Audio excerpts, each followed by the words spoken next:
Muy buenas tardes a todos. Mi nombre es Daniela Fernández, soy monitora de biblioteca. Quiero agradecerles por estar aquí en este espacio. Yo sé que es viernes, pero bueno, espero que podamos aprovechar este espacio para charlar, para comentar acerca del libro eh, que es objeto de este club de lectura el día de hoy, que es El almohadón de plumas de Horacio Quiroga. Nos acompaña desde la zona del CEA Medellín, Marcela Izaza, líder de la biblioteca del CEA Medellín, quien va a iniciar esta presentación. Buenas noches, Marce, ¿cómo te encuentras? Hola Dani, bien, gracias. ¿Cómo están todas? Espero estén muy bien. Igual tienen el micrófono abierto para que sea como de pronto más un aprendizaje mutuo, ¿cierto? Para que sea más colaborativo, si desean participar pueden abrir el micrófono. Bueno, entonces hoy nos trae la lectura del almohadón de plumas de Horacio Quiroga. No sé si de pronto alguien ha escuchado algo sobre Horacio Quiroga, sobre uno de sus cuentos o sobre la vida de este autor que quiera compartirlo previamente, antes de empezar la presentación.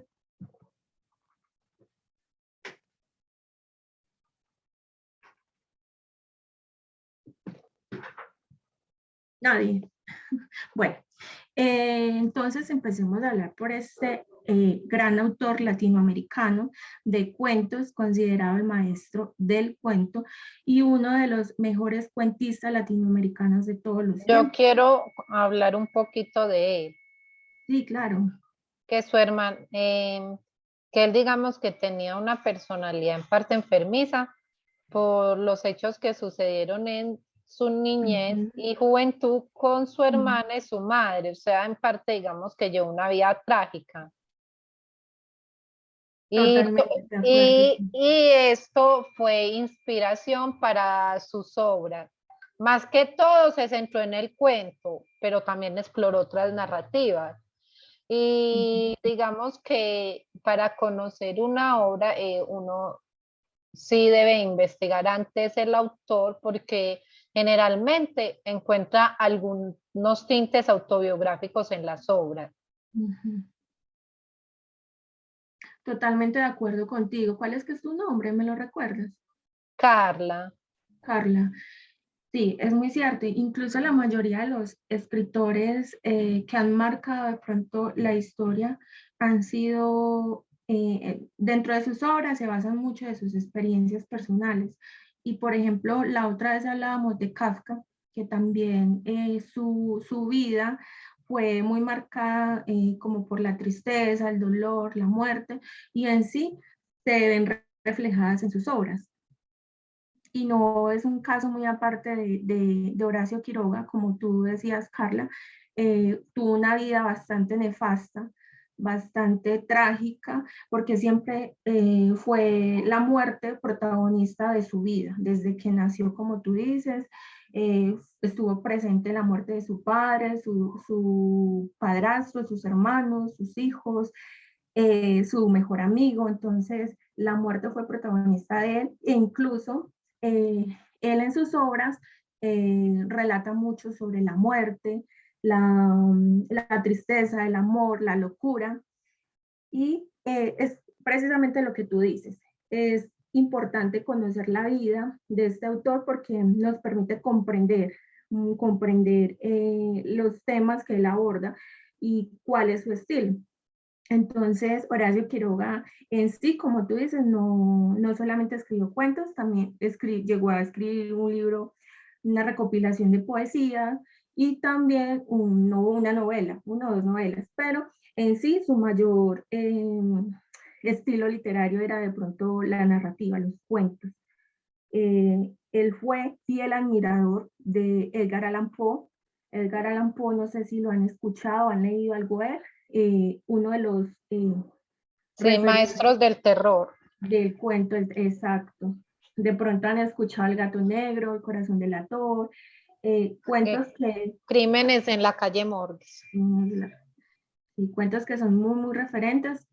en la literatura clásica y que han sido como inspiración, porque Edgar Allan Poe ha sido inspiración de incluso de Stephen King, de todos los autores de terror, de suspenso. También él fue inspirador de los cuentos, no recuerdo cómo es que se llaman, los cuentos detectives. Bueno, sí, de Agatha Christie también. Entonces, Horacio Quiroga fue fiel admirador de Edgar Allan Poe, incluso en sus cuentos, en sus primeros cuentos, que son como se llaman la gallina degollada, el perseguidor, son relatos sangrientos y que tienen una característica muy dramática, que es como una pugna entre la razón y la vida humana. Bueno, entonces, Sí, Marce, digamos de hecho, cuéntame, eh, también se le conoce como el Edgar Allan Poe latinoamericano latinoamericano, por sí. su tinte funesto en sus obras, digamos, por ese tinte de terror, de crueldad, de suspenso que generaba en sus escritos. Exacto. Como estudia muy bien y muy a fondo la conducta humana en condiciones extremas. Incluso él también habla mucho como de la selva, porque era también fiel admirador de todo esto que tiene que ver con la selva. Pero bueno, entonces empecemos a hablar un poquito de él. Él nace en 1878 y muere a la edad de 58 años, después de darse cuenta que sufre de una enfermedad terminal, un cáncer de próstata. Él decide terminar con su vida. Pero realmente desde que era, como decía la compañera, desde que tenía 2 meses de edad, la muerte como que asombró a Horacio Quiroga. Su padre se mata accidentalmente en un accidente de casa y más adelante su padrastro también muere, se suicida, digamos, dicen que delante de Horacio Quiroga. Su padrastro le da, digamos, que fue un derrame cerebral y queda como paralizado y mudo. Entonces por eso toma la decisión de matarse. Ya después de esto, Horacio Quiroga con la herencia viaja a París y es en París donde empieza a conocer como intelectuales de la época y empieza a interesarse por la filosofía. Luego regresa a su país natal, Uruguay, y empieza a trabajar para varias revistas. Su primer libro se llamó Arrecifes del Corral. Realmente no pudo como que cuando estaban publicando ese libro no pudo como que estar muy atento porque ahí mueren sus 2 hermanos de tifoidea. Después, más adelante, sufre una muerte accidental de su mejor amigo. Digamos que a Horacio Quiroga se le dispara el arma y accidentalmente lo mata. Estuvo 4 días en la cárcel, pero se comprueba que fue un accidente. Y ya después de eso, Horacio se traslada a Argentina. Después, en Argentina, él empieza a trabajar en un colegio, conoce a su primera esposa, una alumna de él, se casa con ella, tiene 2 hijos y en ese tiempo, Horacio Quiroga era muy multifacético, le gustaba, aparte de escribir, ser maestro, montar en bicicleta y también ejercer la fotografía. Entonces, en una de esas misiones con un amigo a la selva, se enamora, digamos que, de este lugar y compra una casa y se va a vivir con su esposa y su familia.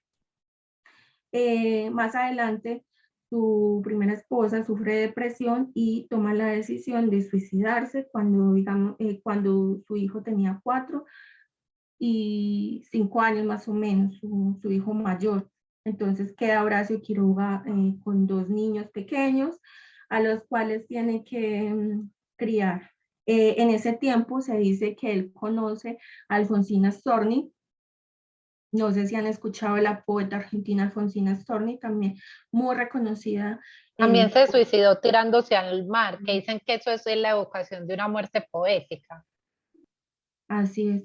Dicen que ella se suicidó, que fue caminando y caminando hasta que encontró el mar. Otros dicen que se lanzó al mar, pero realmente su cuerpo fue encontrado horas después y la enterraron. Entonces no se sabe bien, pero sí se suicidó. Precisamente también muy parecida a la historia de Horacio Quiroga, porque ella también, cuando se suicida, le determinan un cáncer de mama. Entonces también toma la decisión de casi que la misma decisión de su amigo. Incluso ella escribió un poema a Horacio Quiroga, como meses antes de ella tomar la decisión. Este es un pequeño fragmento del poema que ella le escribió a Horacio Quiroga, que dice más o menos así: morir como tú, Horacio, en tus cabales, y así como tus cuentos, no está mal. Un rayo a tiempo y se acabó la feria. Allá dirán, más puede el miedo, Horacio, que la muerte, que a las espaldas va. Ese es un pequeño fragmento de ese poema que Alfonsina escribe. Entonces se dice que ellos dos tuvieron un romance durante ese tiempo, salían con los hijos de ambos y que fue un romance intenso y fugaz hasta que Horacio Quiroga conoce a la que sería su segunda esposa, años más tarde, una amiga de su hija, 30 años menor que él. Se casa con ella, también se va a vivir a la selva, y ya más tarde, cuando Horacio Quiroga estaba muy enfermo, ella no quiere vivir más allí y se va con su hija y él cae en una depresión profunda.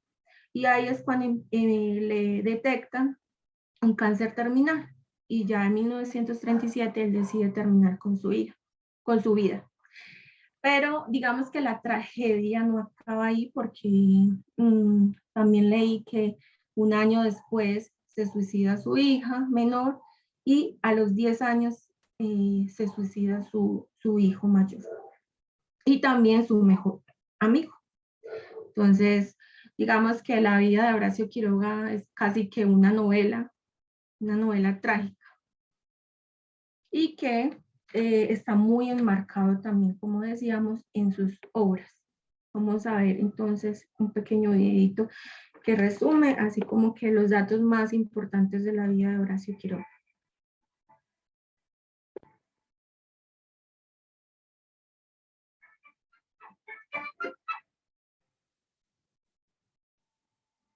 Horacio Silvestre Quiroga Fortaleza. Nació en Uruguay el 31 de diciembre de 1878. Falleció en Buenos Aires, Argentina, el 19 de febrero de 1937. Fue cuentista, dramaturgo y poeta uruguayo. La vida de Quiroga estuvo marcada por muchas tragedias, y esto lo deja ver notoriamente en sus relatos. Esto puede deberse a que Quiroga tuvo muchas experiencias cercanas con la muerte. La primera a los 2 meses de edad, cuando su padre accidentalmente se dispara con su propia escopeta. En 1891, Ascenso Barcos, su padrastro, se suicida con una escopeta. En 1902, Quiroga, limpiando el revólver de su mejor amigo, lo dispara accidentalmente en la garganta de Federico Ferrán. En ese mismo año, se traslada permanentemente a Buenos Aires.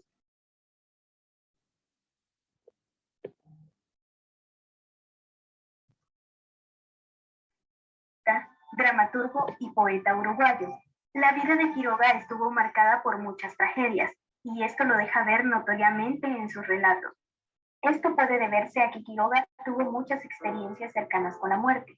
La primera a los 2 meses de edad, cuando su padre accidentalmente se dispara con su propia escopeta. En 1891, Ascenso Barcos, su padrastro, se suicida con una escopeta. En 1902, Quiroga, limpiando el revólver de su mejor amigo, lo dispara accidentalmente en la garganta de Federico Ferrán. En ese mismo año, se traslada permanentemente a Buenos Aires, Argentina. En 1903, acompaña a Leopoldo Lugones en una expedición a la provincia de Misiones. Las obras de Leopoldo Lugones influyeron mucho en su escritura, y en el viaje a Misiones crea a los personajes que lo lanzaron a la fama. En 1904 publicó el libro de relatos El crimen del otro, influenciado por el estilo de Edgar Allan Poe. En 1906 publica su relato Los perseguidos, lectura que se vendría a conocer como literatura psicológica. En ese año Quiroga decide volver a la selva y compra una finca de 185 hectáreas en la provincia de Misiones, sobre la orilla del río Paraná. En 1908 se traslada y comienza a construir el bungalow donde vivía. Quiroga comienza trabajando como profesor de literatura y castellano. Allí se enamora de una de sus alumnas, Ana María Cyril.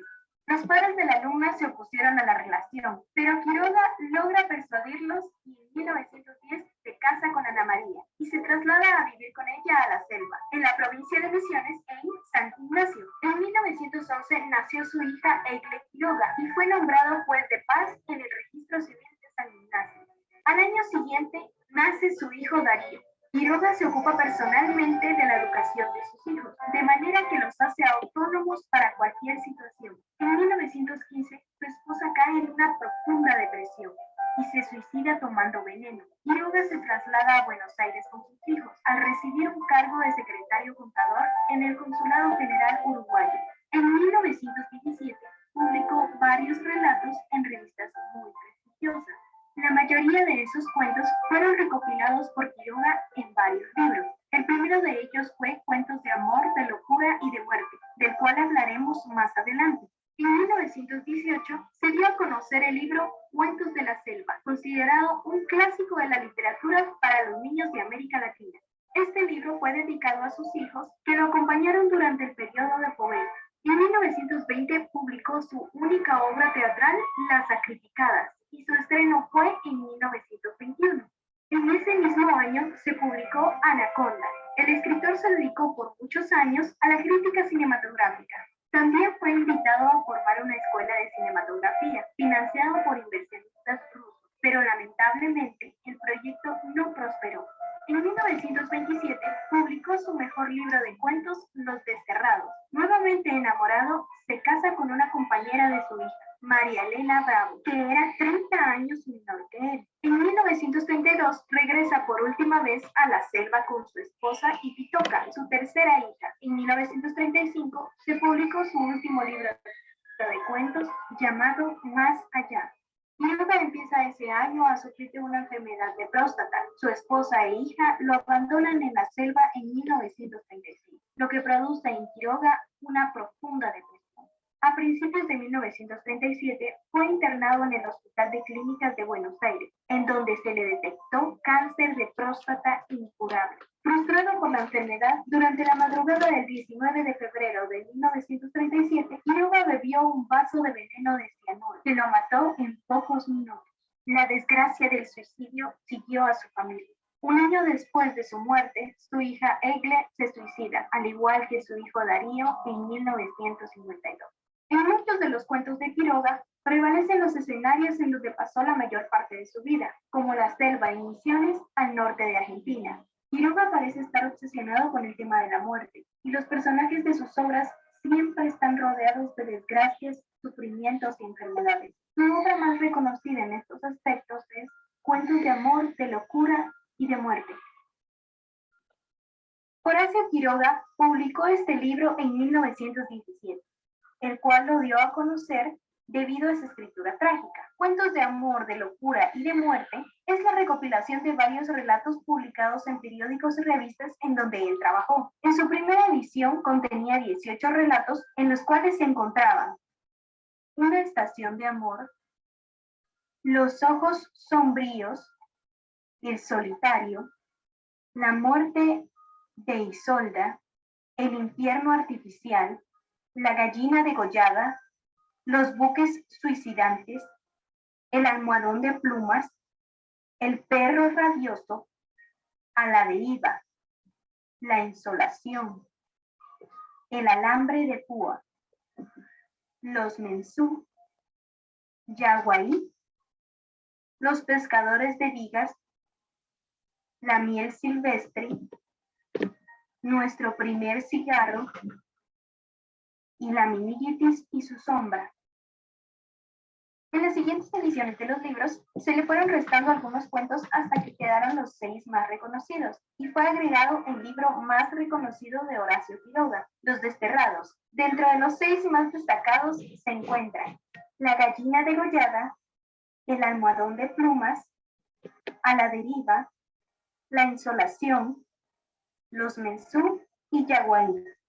En cada uno de esos cuentos cortos sobresale el tema de la muerte y la desgracia del hombre para llegar a su destino, que es la muerte. Algunos de los relatos contienen algo ficticio en las muertes de sus personajes y en otros relatan muertes que pueden llegar a suceder en la vida real, pero causadas por circunstancias insólitas y extrañas. Los Desterrados, la obra más exitosa de Quiroga, publicada originalmente en 1926, que también es una recopilación de 8 cuentos, de los cuales se encuentran 6 en este libro: El regreso de Anaconda, Los Desterrados, Takura Mansión, El hombre muerto, El techo de incienso y Los destiladores de naranja. En estos cuentos no destaca el tema de la muerte, sino el tema de la naturaleza y el hombre, cómo el hombre sobrevive en medio de la selva. Estos cuentos se encuentran entrelazados entre sí, ya que los personajes o lugares son mencionados en otros cuentos en modo de secuencia. En este libro se encuentran los relatos que Quiroga escribió inspirado en la selva de Misiones y que llegaron a ser la cumbre de su trayectoria narrativa.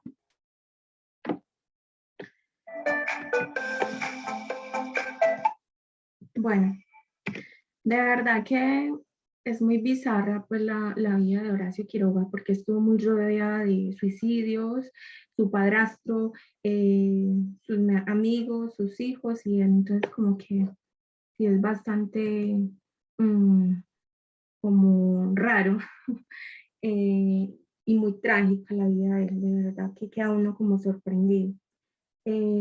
No sé ustedes qué piensen, ¿quieren opinar algo?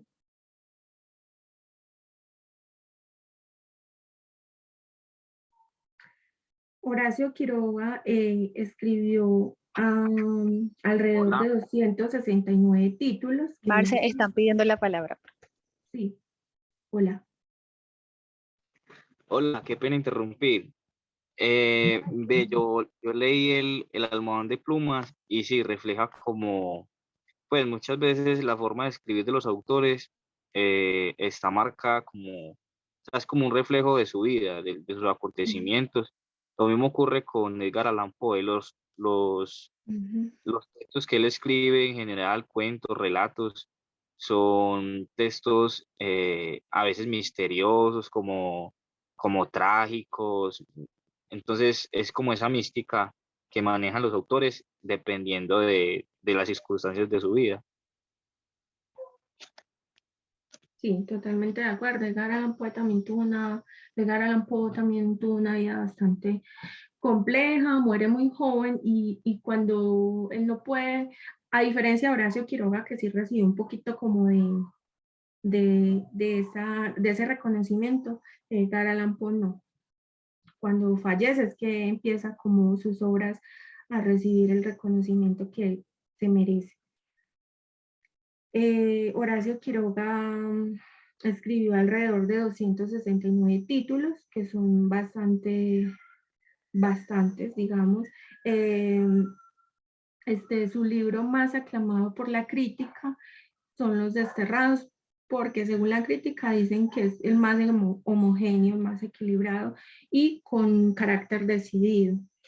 Sin embargo, en todos sus textos trata temas como desapariciones, lesiones, miseria, fracasos, hambre, muerte, ataque de animales y enfrentamientos entre la naturaleza y el hombre. Tiene recopilaciones. Aquí escribió Cuentos de la Selva, que Cuentos de la Selva es una recopilación de libros infantiles, aunque no lo crean, Horacio Quiroga también dedicó parte a la población infantil, y también cuentos de amor, de locura y de muerte, que es donde está la lectura el almohadón la lectura que leemos hoy. Bueno, Cuentos de la Selva lo escribió en 1918. Ahí en particular hay un cuento que a mí me gusta mucho, que es infantil, no sé si de pronto lo han escuchado, es uno de los más reconocidos también de él, que se llama El loro pelado. ¿No lo han escuchado? Es un cuento infantil con una moraleja bastante bonita, aunque el cuento, digamos que tiene un estilo también un poco fuerte como para un público infantil, tiene una moraleja muy bonita. Les voy a contar un poquito sobre el cuento. Me lo leí hace mucho tiempo, pero es un cuento que vale la pena como leerlo o leerlo a los niños porque tiene una enseñanza muy bonita. El protagonista es un loro. El loro comía maíz en los campos donde habían campesinos, pero a los campesinos no les gustaba. Bueno, incluso este cuento tiene una característica que hace parte propia de Horacio Quiroga, que es el léxico. Horacio Quiroga utiliza un léxico muy propio de la región, de la selva, de su cultura. Entonces él habla sobre choclos en vez de maíz en ese cuento, recuerdo. Bueno, entonces los loros comían ese maíz y a los campesinos obviamente no les gustaba. Entonces una vez ellos empezaron a disparar y alcanzaron a un lorito que era como el más joven y este cae al suelo. Cuando uno de los campesinos ve el loro herido, pues le pareció muy lindo y se lo regala a uno de sus hijos como mascota. Los niños se encariñaron mucho con el loro y le pusieron el nombre de Pedrito. Y entonces le empezaron a curar la herida y le enseñaron a jugar con ellos, a tomar el té y bueno, y a compartir con ellos. Un día Pedrito salió a volar, como siempre, y vio un hermoso tigre. Y le pareció tan lindo que quería hablar con él. Entonces quería hacerse amigo del tigre. Pero el tigre no le gustó que lo haya despertado y le pareció como un loro muy charlatán.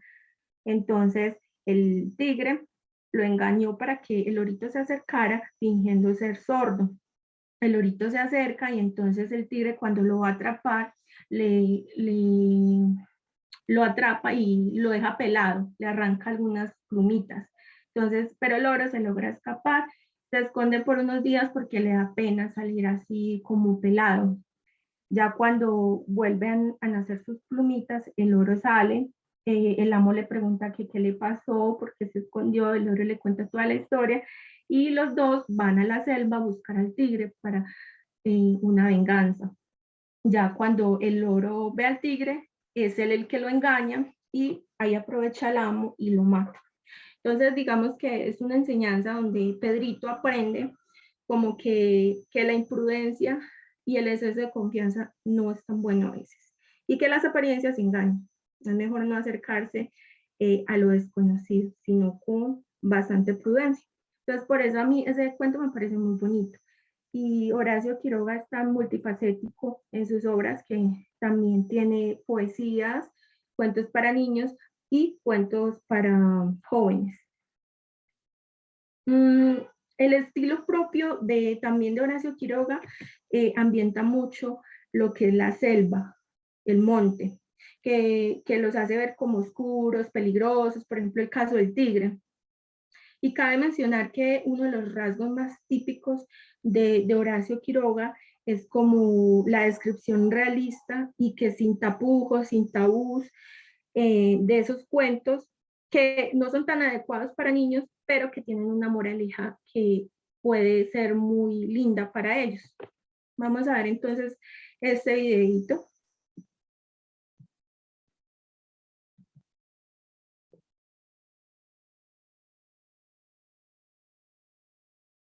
Obras de escritores y escritoras de la literatura argentina para leer y analizar. Horacio Quiroga. Nació en Salto, Uruguay, en el año 1878. Se suicidó en Buenos Aires en 1937. Vivió en Montevideo, en Buenos Aires y en la selva misionera. Fue docente, juez de paz, diplomático e inventor, pero su principal ocupación fue la de escribir. Publicó en las revistas Caras y Caretas, Mundo Argentino, Fray Mocho, El Hogar, y en los diarios La Nación y La Prensa. Es considerado uno de los narradores más importantes del Río de la Plata. Fue uno de los primeros cronistas de cine, pero también escribió poemas y obras de teatro. Sin embargo, hoy vamos a leer y analizar sus cuentos. La tortuga, cargada así, caminó y caminó, de día y de noche. Atravesó montes, campos, cruzó a legua de ancho y atravesó pantanos en que quedaba casi enterrada, siempre con el hombre moribundo encima. La tortuga gigante. Horacio Picos, compiladas en el libro Los cuentos de la selva. Allí los protagonistas son animales como la tortuga, los flamencos o el yacaré.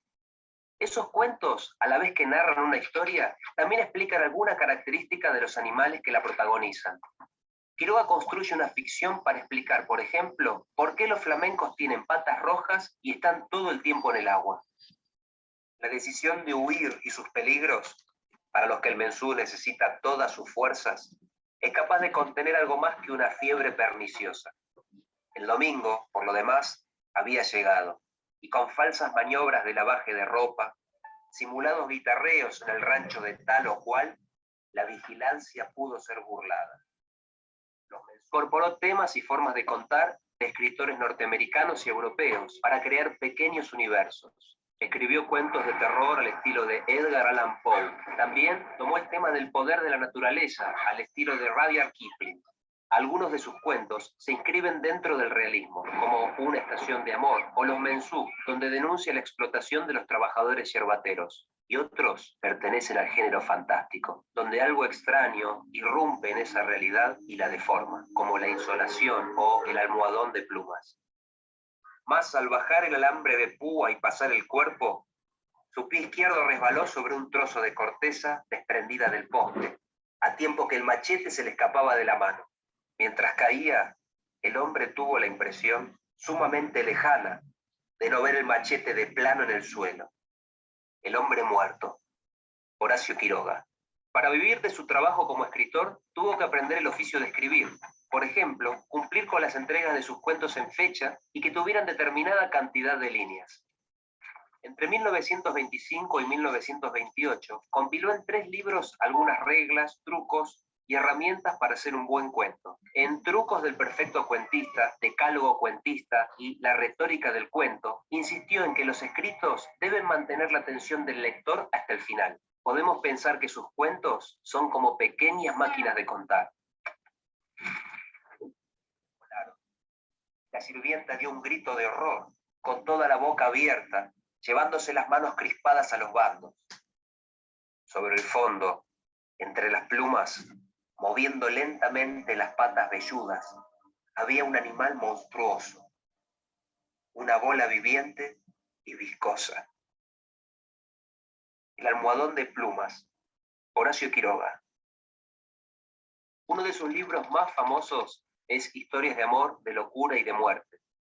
Allí encierra varios de sus cuentos más conocidos, en donde se manifiestan los vínculos entre estos 3 temas. Cómo el amor puede llevar a la locura o a la muerte. Cómo la cordura y la locura a veces pueden ser muy parecidas.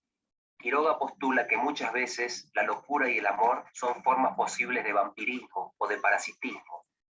Algo se aloja en otro ser viviente y le va succionando la razón, el deseo y la vida. Uno de los trucos más importantes que usa es la elipsis. Esto es, no decir lo que sucede. De esta manera logra crear tensión. Tal como sucede en La gallina degollada, que tiene un final con efecto, es decir, construido para que nos sorprendamos en la escena final. Un hombre no quiere dejar entrar a su mujer a la cocina para que no vea lo que ha ocurrido. Nosotros, los lectores, podemos imaginar lo que sucedió en la cocina, porque leímos el cuento, porque nos quedaron ciertas imágenes y palabras rebotando en la cabeza. Pero el cuento no lo informa directamente. Esto es una elipsis. Ten fe ciega no en tu capacidad para el triunfo, sino en el ardor con que lo deseas. Ama a tu arte como a tu novia, dándole todo tu corazón. Decálogo del perfecto cuentista. Horacio Quiroga. Podemos pensar que con trucos, reglas y diabluras compuso sus máquinas preferidas, los cuentos.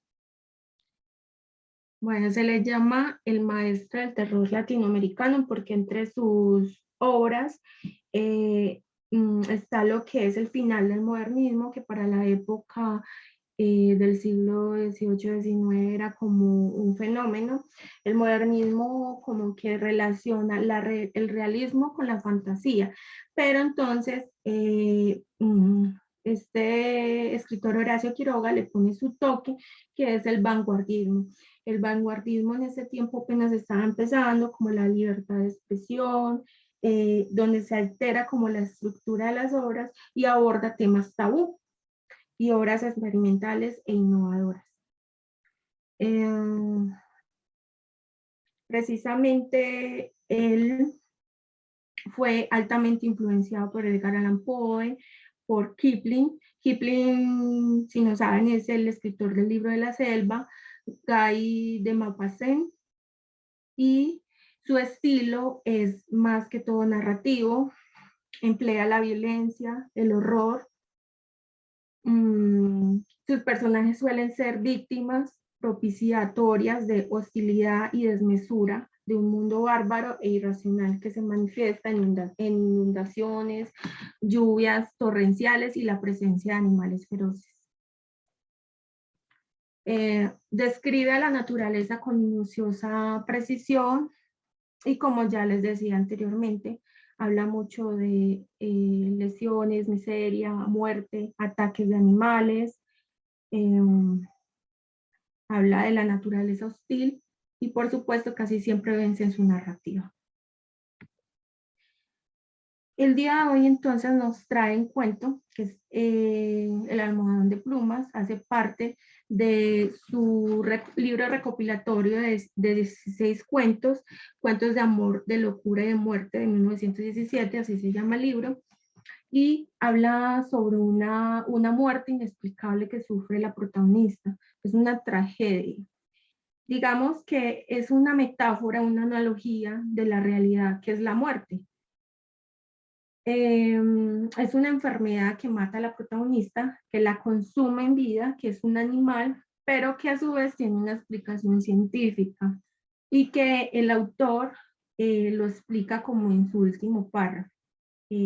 Dice así: es una bola viscosa, no era un monstruo, sino un parásito de ave que se alimentó de la sangre de Alicia hasta matarla. Como caso curioso, Quiroga tomó esa idea de un caso de la vida real, una noticia periodística que salió en 1899, en la que una chica había comenzado a debilitarse sin ninguna explicación lógica y mejoraba cuando se trasladaba al campo. Cuando volvía a la ciudad, volvía y mejoraba.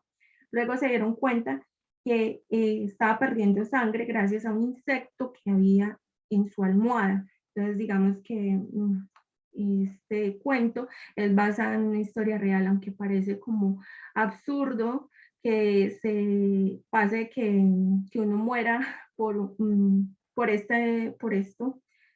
Realmente sí pasan casos así que por bacterias o por cualquier pérdida de sangre uno pueda llegar hasta la muerte.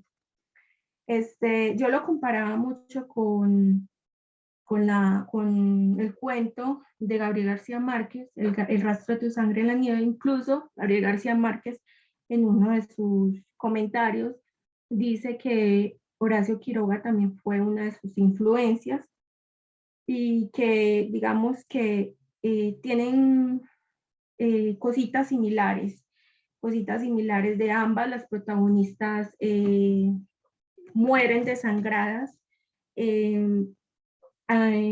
por pequeñas heridas que han sido expuestas por un largo tiempo. Digamos, es como una metáfora, en ambas son una metáfora de cómo la falta de atención, el desinterés que hay por parte de sus parejas las llevan a la muerte. Ambas son recién casadas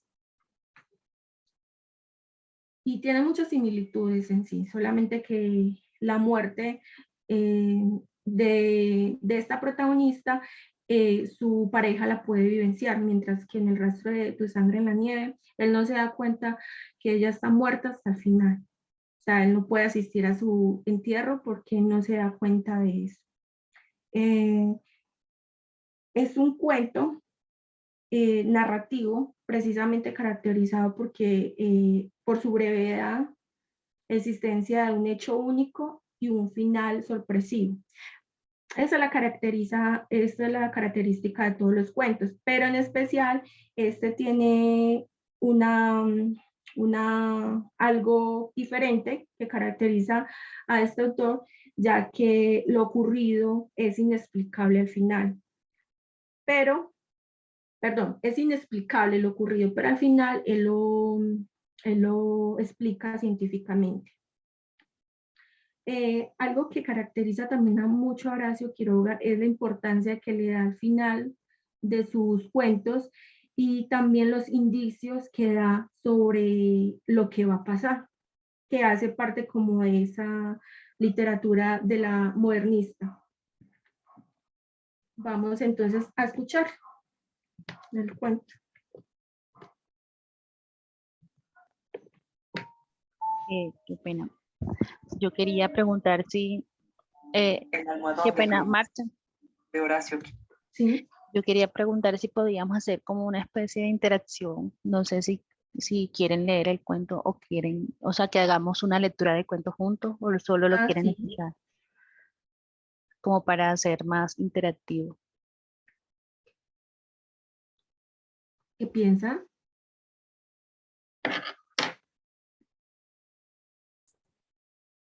¿Cómo? Y ¿Me por mi podrían repetir, parte se por favor? podría ver. No, les preguntaba que si podemos hacer la lectura del cuento juntos, es un cuento corto, no sé, como para interactuar entre nosotros y regalarnos este espacio de lectura. Ah, no, sí, Y por mí estaré bien. súper. No sé quién quiere iniciar, o si inicio y después sigue alguien. Si quieren, yo inicio. Vale. ¿Les comparto o todos tienen acceso al cuento? Si lo compartes sería mucho Ah, bueno, mejor. listo. Marce, Ahí el porfa, grupo. deja de compartir y yo comparto el cuento. Sí, claro.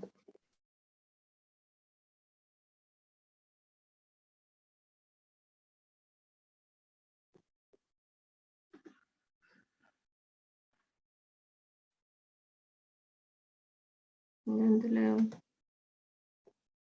¿En qué parte le doy? No, si quieres yo lo descargo, eso no demora nada en descargar.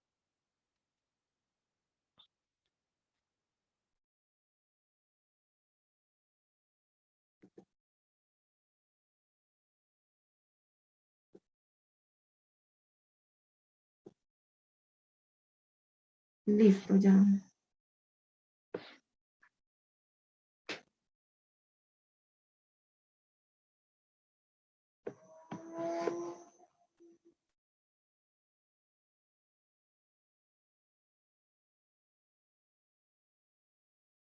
Dani, ya se ve el cuento.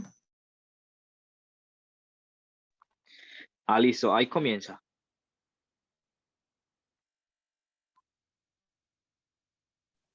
Hola. Estaba silenciada. Sí, ahí comienza. Si quieren van leyendo, vamos leyendo juntos.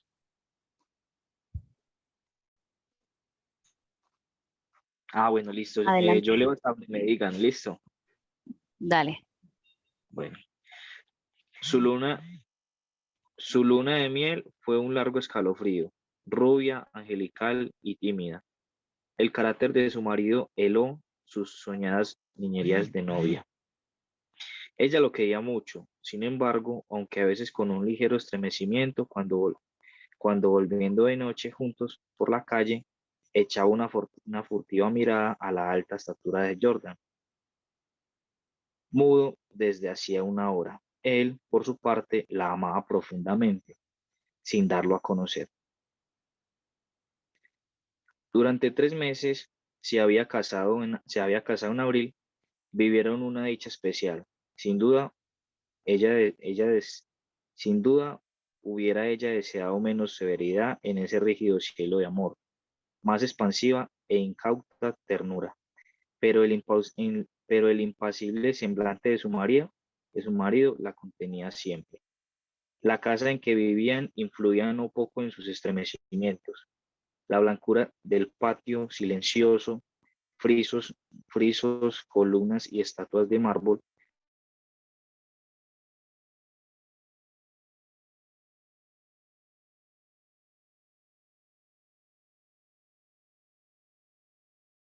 Continúo.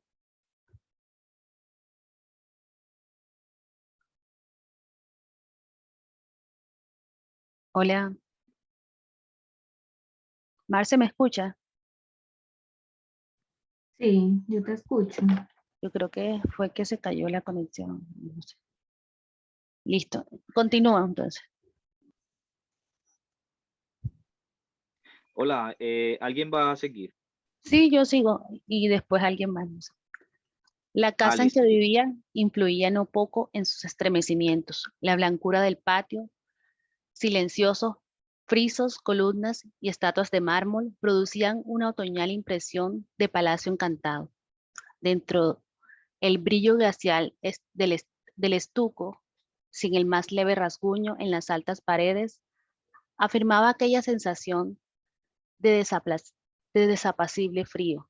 El cruzar de una pieza a otra, los pasos hallaban eco en toda la casa, como si un largo abandono hubiera sensibilizado su resonancia. En este extraño nido de amor, Alicia pasó todo el otoño. Había concluido, no obstante, por echar un velo sobre sus antiguos sueños, y aún vivía dormida en la casa hostil, sin querer pensar en nada hasta que llegaba su marido. No es raro que adelgazara, tuvo un ligero ataque de influenza que se arrastró insidiosamente días y días. Alicia no se reponía nunca. Al fin una tarde pudo salir al jardín apoyada en el brazo de su marido. Miraba indiferente a uno y otro lado. De pronto Jordan, con honda ternura, le pasó muy lento la mano por la cabeza y Alicia rompió enseguida en sollozos, echándole los brazos al cuello. Lloró largamente, todo su espanto callado, redoblando el llanto a la más leve caricia de Jordan. Luego los sollozos fueron retardándose y aún quedó largo rato escondida en el cuello, sin moverse y sin pronunciar palabra. Fue ese último día en que Alicia estuvo levantada. Al día siguiente amaneció desvanecida. El médico de Jordan la examinó con suma atención, ordenándole calma y descanso absoluto. No sé, le dijo a Jordan en la puerta de la calle. Tiene una gran debilidad que no me explico y sin vómitos ni nada. Si mañana se despierta como hoy, llámame enseguida. Al día siguiente, Alicia amaneció peor. Hubo consulta. Constatóse una anemia de marcha agudísima, completamente inexplicable. Alicia no tuvo más desmayos, pero se iba visiblemente a la muerte.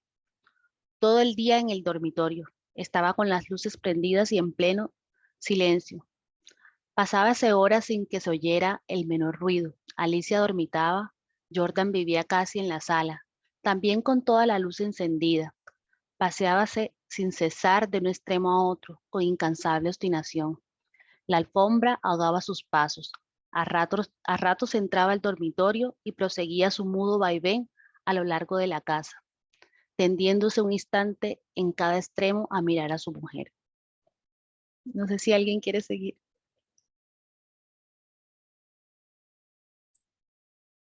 ¿Puedo continuar yo? Sí, dale. Pronto Alicia comenzó a tener alucinaciones, confusas y flotantes al principio, y que descendieron luego a ras de suelo. La joven, con los ojos desmesuradamente abiertos, no hacía sino mirar la alfombra, a uno y otro lado del respaldo de la cama. Una noche quedó de repente con los ojos fijos. Al rato abrió la boca para gritar, y sus narices y labios se perlaron de sudor. «Jordan, Jordan», clamó, rígida de espanto, sin dejar de mirar a la alfombra. Jordan corrió al dormitorio y al verlo aparecer, Alicia lanzó un alarido de horror. «¡Soy yo, Alicia! ¡Soy yo!». Alicia lo miró con extravío, miró la alfombra, volvió a mirarlo y después de largo rato de estupefacta confrontación, volvió en sí. Sonrió y tomó entre las suyas la mano de su marido, acariciándola por media hora temblando. Entre sus alucinaciones más porfiadas, hubo un antropoide apoyado en la alfombra sobre los dedos, que tenía fijos en ella los ojos. Los médicos volvieron inútilmente. Había allí delante de ellos una vida que se acababa, desangrándose día a día, hora a hora, sin saber absolutamente cómo. En la última consulta, Alicia yacía en estupor mientras ellos la pulsaban, pasándose de uno a otro la muñeca inerte. La observaron largo rato en silencio y siguieron al comedor. Se encogió de hombros, desalentado el médico de cabecera. «Es un caso inexplicable, poco hay que hacer». «Solo eso me faltaba», resopló Jordan, y tamborileó bruscamente la mesa. Alicia fue extinguiéndose en su delirio de anemia, agravado de tarde. «¿Pero que remita siempre en las primeras horas?». Durante el día no avanzaba su enfermedad, pero cada mañana amanecía lívida, en síncope casi. Parecía que únicamente de noche se le fuera la vida en nuevas oleadas de sangre. Tenía siempre al despertar la sensación de estar desplomada en la cama con 1.000.000 de kilos encima. Desde el tercer día ese hundimiento no la abandonó más. Apenas podía mover la cabeza. No quiso que le tocaran la cama, ni aun que le arreglaran el almohadón. Sus terrores crepusculares avanzaban ahora en forma de monstruos que se arrastraban hasta la cama y trepaban dificultosamente por la colcha. Si alguien más quiere continuar.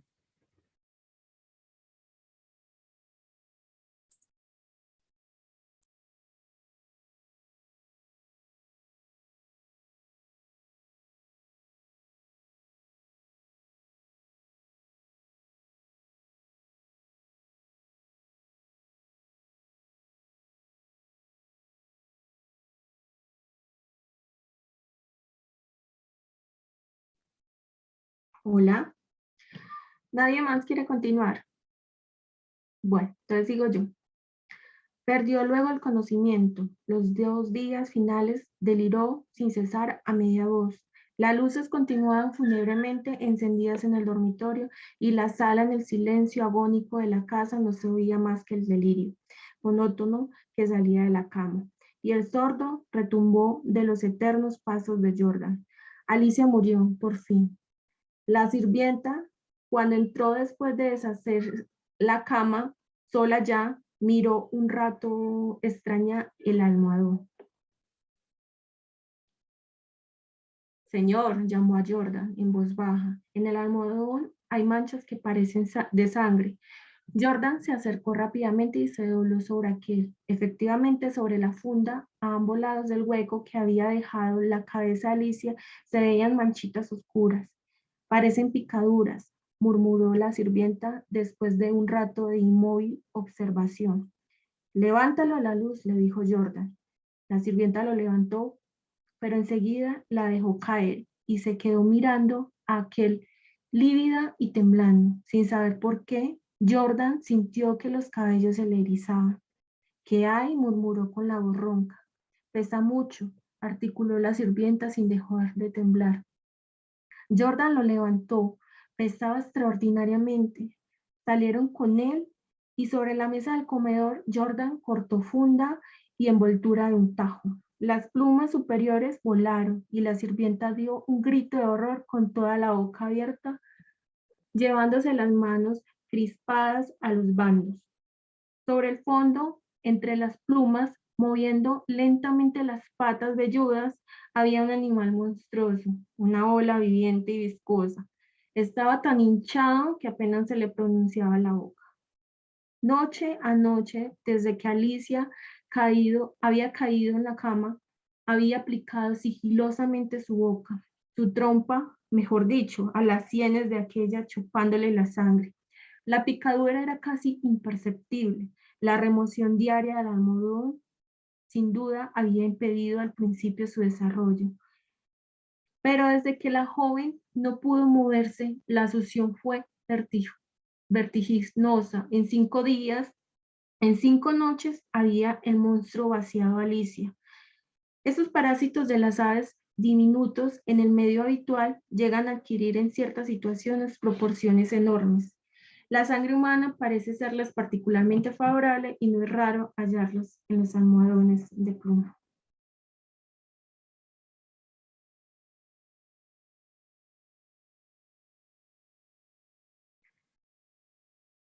Bueno, no sé qué reflexión les deja ese cuento. O qué impresión, porque es un cuento supremamente impresionante. Mm, No, pues lo ponen a pensar esa situación, pues se imagina uno esa almohada ahí como con algo que le exclusiona la sangre, no, es increíble. sí. Pero sí, han habido casos de personas que mueren por bacterias. Y eso es muy normal también.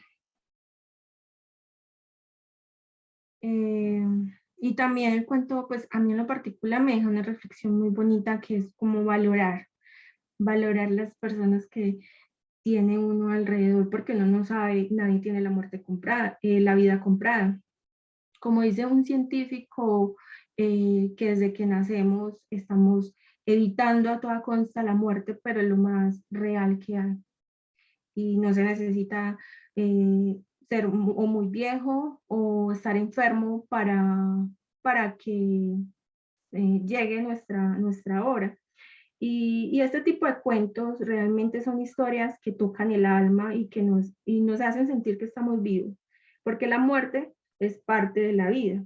Nos transmite y nos genera un impacto cuando leemos y escuchamos en particular estas historias tan trágicas, pero también nos sentimos comprendidos. Por eso es que muchas personas cuando están tristes escuchan música triste o películas trágicas o leen historias así, porque se autoconsuelan.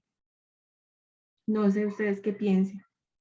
Sí, Marce, yo creo que igual que el club de lectura pasado, esto me lleva a reflexionar cómo siempre el arte juega un papel muy importante en los procesos de sanación de las personas, cómo podemos a través del arte canalizar todas esas tragedias personales y volverlo algo hermoso para mostrar, pero que hace que las personas puedan verse reflejadas en esas realidades y que no sé, que evadamos un poco el tema de la soledad, de pronto de sentir que somos los únicos que, que nos sentimos solos o que nos sentimos tristes o que tenemos tragedias.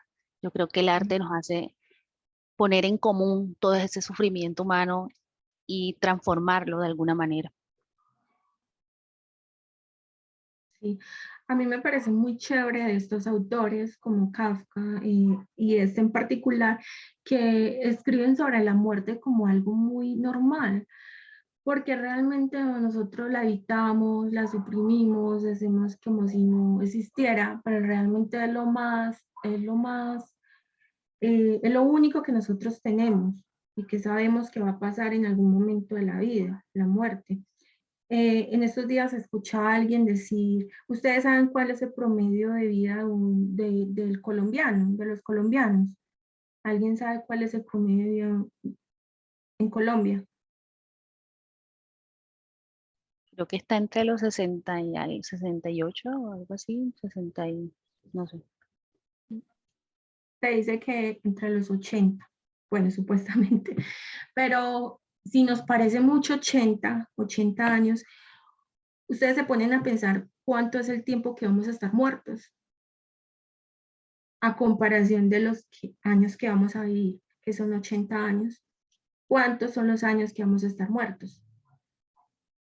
Entonces, es muy poquito lo que, sí, John iba a decir algo. Yo creo que también Nelly quiere decir algo, pero me dice que no tiene audio, no sé. Nos escribes, Nelly. Entonces, si ustedes se ponen esa comparativa, es muy poquito muy poquito los años que tenemos para vivir a comparación de los que vamos a estar muertos. Entonces, es como es valorar la vida, valorar las personas que tenemos alrededor, porque la muerte, aunque la evitemos a toda costa, no sabemos cuándo va a llegar, pero va a llegar. No sé qué quería decirnos Nelly o John.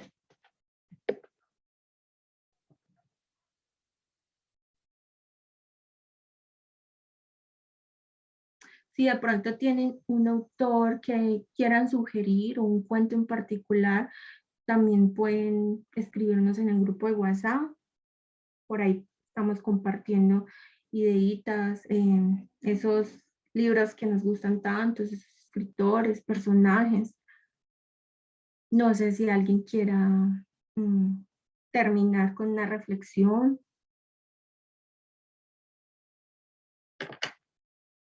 O dejamos hasta aquí. Hola, a mí me parece muy interesante esa reflexión que haces tú sobre, sobre que pues vamos a estar vivos un tiempo y eso lo sabemos, pero no tenemos ni idea cuánto tiempo vamos a estar muertos después de morir, qué va a pasar con nosotros, si es que vamos a resucitar, si es que vamos a ir donde Dios. Ujú. Entonces, sí, como tú dices, después valorar el tiempo que estamos vivos y entender que la muerte eso es algo natural, pues eso no importa usted si es rico, si es pobre, si es alto o bajito, igual para allá va, todo el mundo vamos para allá.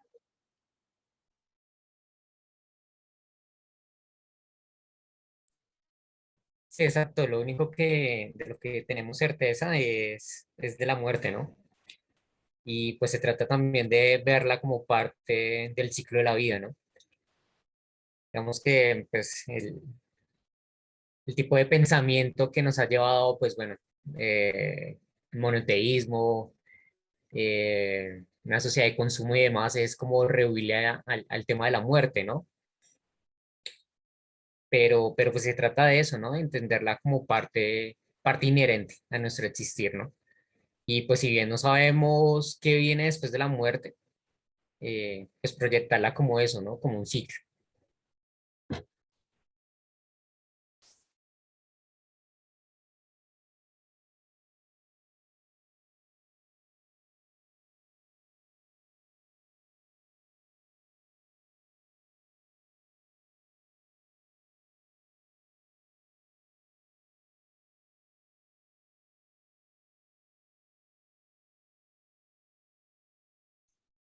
Bueno, chicos, yo creo que por hoy dejamos hasta aquí.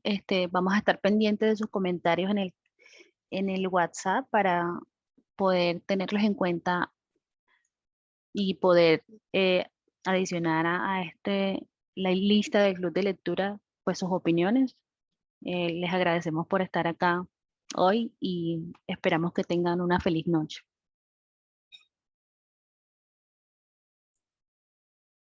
Gracias.